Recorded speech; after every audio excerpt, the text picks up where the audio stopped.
इस आरसीएम के परिवार में आप सबका स्वागत है। और जो भी नए हमारे भाई बहन आज इसमें आए हैं इस परिवार में, उनका भी बहुत बहुत तहे दिल से स्वागत है। और जितने भी हमारे सीनियर साथी हैं उनका भी स्वागत है, जैसे प्रमोद गुलाटी जी हैं, हमारे राकेश शर्मा जी हैं, ढिंगड़ा जी हैं, प्रेम बंसल जी हैं, जिन्होंने हमारे को ये आरसीएम बिजनेस दिया और हमारी जिंदगी को बदला। बड़ा अच्छा लग रहा है।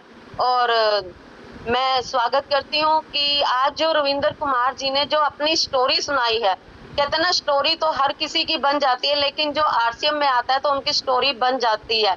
और रविंद्र कुमार जी ने जो अपनी स्टोरी बताई है ना, और उनकी स्टोरी सुनने से कुछ मुझे भी अपनी पुरानी यादें याद आ गई। जैसे उन्होंने अपनी बेटी के बारे में बताया ना कि भाई मेरी बेटी उस तिथियों में ऐसा कुछ हो गया था और मेरी बेटी मेरे से कुछ मांगने लगी तो मैं उसको दे नहीं पाया और मेरे ब्रदर ने कह दिया कि जाओ तुम अपने पापा से मांगो। तो ऐसा ही सिस्टम हमारे साथ हुआ।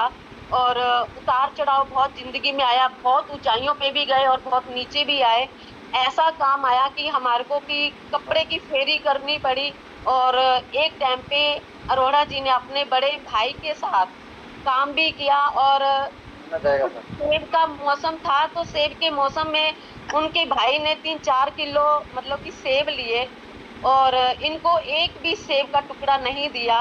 तो ये घर आके आंखों में पानी लेके बैठ गए और कहने लगे कि आज मैं बहुत उदास हूँ। मैंने कहा क्यों, क्या हुआ? कहते हैं आज भैया ने मेरे ने 3-4 किलो सेब लिए और उन्होंने मेरे को एक भी सेब नहीं दिया। तो मेरे को बड़ा महसूस हो रहा था कि भाई जहाँ 200, 250, 300 रुपए किलो सेब है और मैं ले नहीं पाया और उन्होंने एक भी पीस नहीं दिया। तो मेरे को बड़ा दुख लगा कि मेरे पास आज इतने भी पैसे नहीं है कि मैं अपने घर परिवार के लिए कुछ ले सकूं। तो मैंने कहा कोई बात नहीं, हमारा भी दिन आएगा। तो वही मैं स्टोरी सुन के मेरे आंखों में पानी आ रहा था और महसूस हो रहा था कि देखो भाई एक जिंदगी में कितना उतार चढ़ाव आ जाता है और हर किसी की स्टोरी में दुख है, दर्द है। और हमारी भी स्टोरी में इतना दुख दर्द है कि मैं बता नहीं सकती। और आज पारस मौर्य जी भाई साहब जी ने इतना अच्छा प्लान बताया और इतने आसान तरीके से बताया कि जो अनपढ़ इंसान है उसको भी समझ आ जाए। और मैं उनके लिए भी तालियां चाहती हूँ। बड़ा अच्छा लगा उनकी रविंद्र कुमार जी की स्टोरी सुन के, पारस मौर्य जी का प्लान देख के बड़ा अच्छा लगा। और मैं बात करती हूँ अपनी, जैसे हम कहते हैं कि अच्छी बात है। सबसे शुभ दिन कौन सा होता है? आज ही है शुभ दिन। और हम कहते हैं कि कल आएगा, कल आएगा, परसों आएगा, अगले दिन कर लेंगे, उससे अगले दिन कर लेंगे। नहीं, जो आज है तो आज कर लो, कल के ऊपर कुछ मत छोड़ो। क्योंकि मैं इसको पहचान चुकी हूँ, देख चुकी हूँ।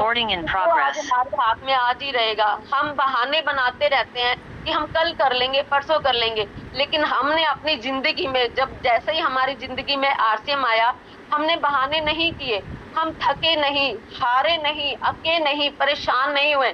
हर परेशानी में हमने हस्बैंड वाइफ ने उस मतलब की मुश्किलों को हैंडल किया। और 9वें महीने जब हमने आरसीएम किया था, इतनी मेहनत की थी, इतनी मेहनत की थी कि भाई हमने सोचा जो हमने तकलीफें सहन किया ना, वो हमने अब सहन नहीं करनी है। और हमने 9वें महीने अमराड अचीव कर लिया था।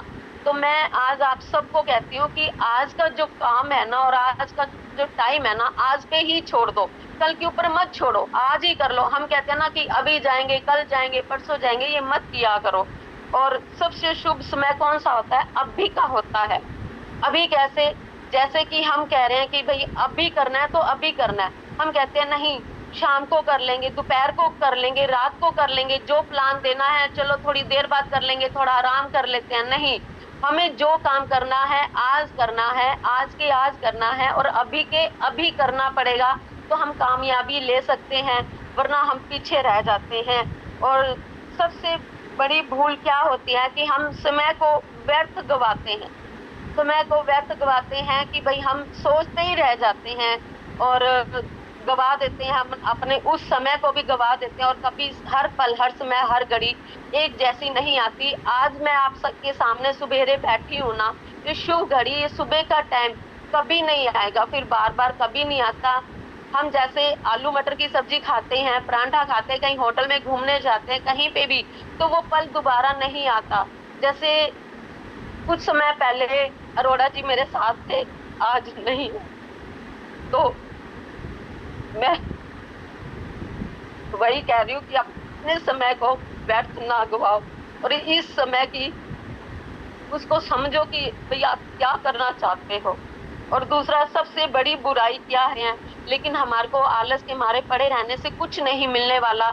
लेकिन आज ये जो बीड़ा उठाया है मिस्टर राकेश शर्मा जी ने, बहुत ही अच्छा काम किया है। इसी बहाने हमारे को तरोताजा, हमारे को एक सुबेरे की नींद खोलने को मिल जाती है, हम तरोताजा हो जाते हैं। जैसे एक नौकरी वाले होते हैं ना, वो सुबेरे उठ के नहा धो के फ्रेश होके अपना काम करने चले जाते हैं, फ्रेश हो जाते हैं। लेकिन जो घर में रहते हैं ना, वो आलकस के मारे पड़े रह जाते हैं, और वो कहते हैं हम अभी उठ जाएंगे, अभी कर लेंगे ये काम, हम अभी थोड़ी देर बाद, घंटे बाद वो अलार्म लगा के बैठे रहते हैं, सोए रहते हैं। लेकिन उनका अलार्म कभी बंद नहीं होता, वो अलार्म चलता ही रहता है, चलता ही रहता है। लेकिन उनका आलकस कभी खत्म नहीं होता, और वो नींद के मारे पड़े ही रह जाते हैं। वो कभी कामयाबी नहीं लेते। जो अपनी नींद को नहीं छोड़ सकते, वो कभी कामयाबी नहीं ले सकते।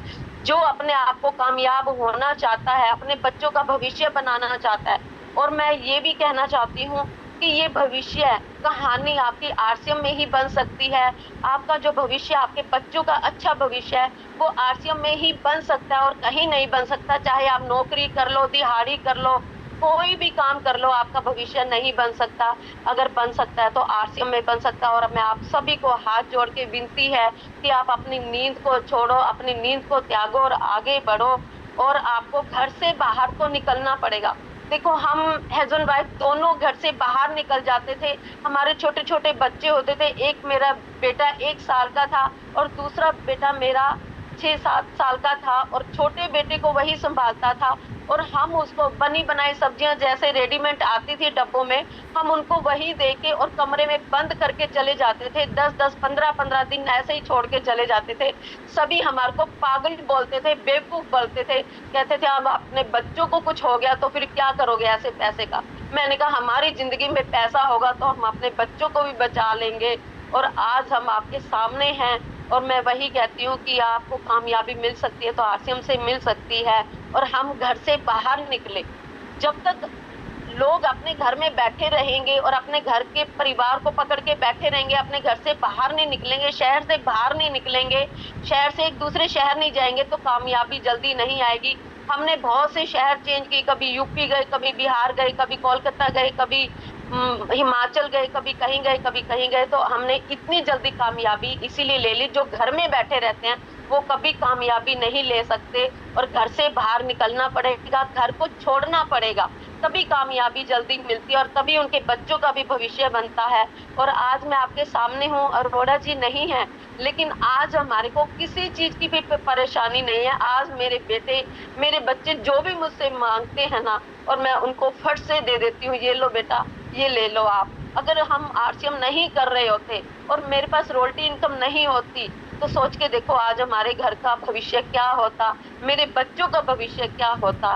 बस मैं आपसे सबसे यही हाथ जोड़ के विनती करती हूँ, अगर आपने इसमें आरसीएम में अपनी आईडी लगा ली है, आप इसमें आरसीएम के परिवार में आ चुकी हो, तो दिल से करो, अच्छे शानदार से करो, खुश से करो। ये नहीं कि आप कोई भी काम कर रहे हो तो दुखी से कर रहे हो। कोई भी काम आप दुखी से करोगे तो कभी कामयाबी नहीं ले पाओगे।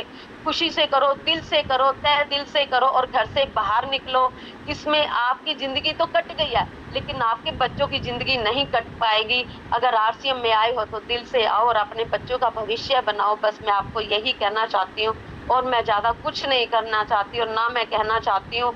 बस मेरी स्टोरी इतनी दर्द भरी है कि कह नहीं पाती। और सबका मैं स्वागत करती हूँ, धन्यवाद करती हूँ। और प्रेम बंसल जी का मैं धन्यवाद करती हूँ कि उन्होंने हमारे घर पे आके आरसीएम बताया और समझाया।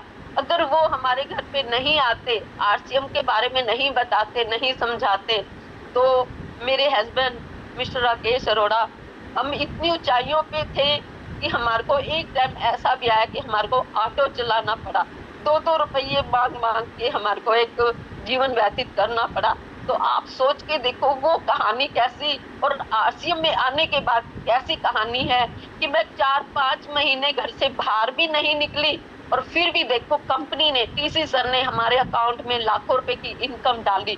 कौन सा ऐसा काम है, कौन सी ऐसी दिहाड़ी है जो आप घर से नहीं निकलोगे तो आपके पास पैसा आ जाएगा। सोच के देखो, एक दुकानदार भी शटर खोलता है तो ग्राहक आता है, ग्राहक आता है तो पैसा आता है, पैसा आता है तो आपके घर का काम चलता है। अगर हम दुकान नहीं खोलते हैं, तो शटर नहीं खोलते हैं, तो सोच के देखो कि हमारी ज़िंदगी क्या बन जाती है। बस मैं आप सबसे यही कहना चाहती हूँ कि आरसीएम में आए हो तो दिल से आओ, दिल से करो और खुशी से करो। जय आरसीएम। आप सबका बहुत-बहुत, बहुत-बहुत धन्यवाद।